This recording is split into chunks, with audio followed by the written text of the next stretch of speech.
सायरा बानो साहिबा ने बड़ा जबरदस्त सवाल उठाया। डीजीआईएसपीआर ने कहा जी कि सिंध में और पंजाब में दहशतगर्दी क्यों नहीं है। बहुत दहशतगर्दी हुई इन दोनों जगह पे भी माजी में पॉलिसीज के नतीजे में।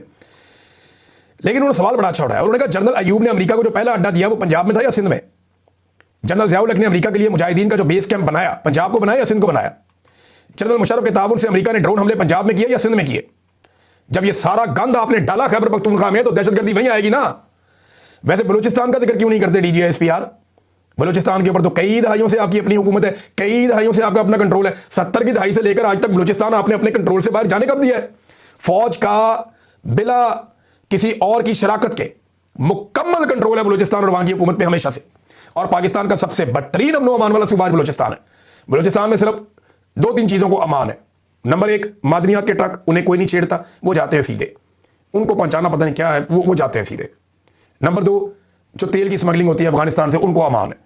बाकी बलूचिस्तान में किसी चीज़ को अमान नहीं है। ज़ायरीन को अमान नहीं है, आम इंसानों को अमान नहीं है, मुसाफिरों को अमान नहीं है, ट्रेन को अमान नहीं है, सिक्योरिटी इदारों को अमान नहीं है, अस्पतालों को अमान नहीं है, सहाफ़ियों को अमान नहीं है, वुकला को अमान नहीं है। कोई नहीं बच सकता वहाँ पे। 2 चीज़ें बचती हैं, एक मादनियात के ट्रक, एक तेल के ट्रक। बाकी हर चीज़ को बलूचिस्तान में निशाना बनाया जाता है।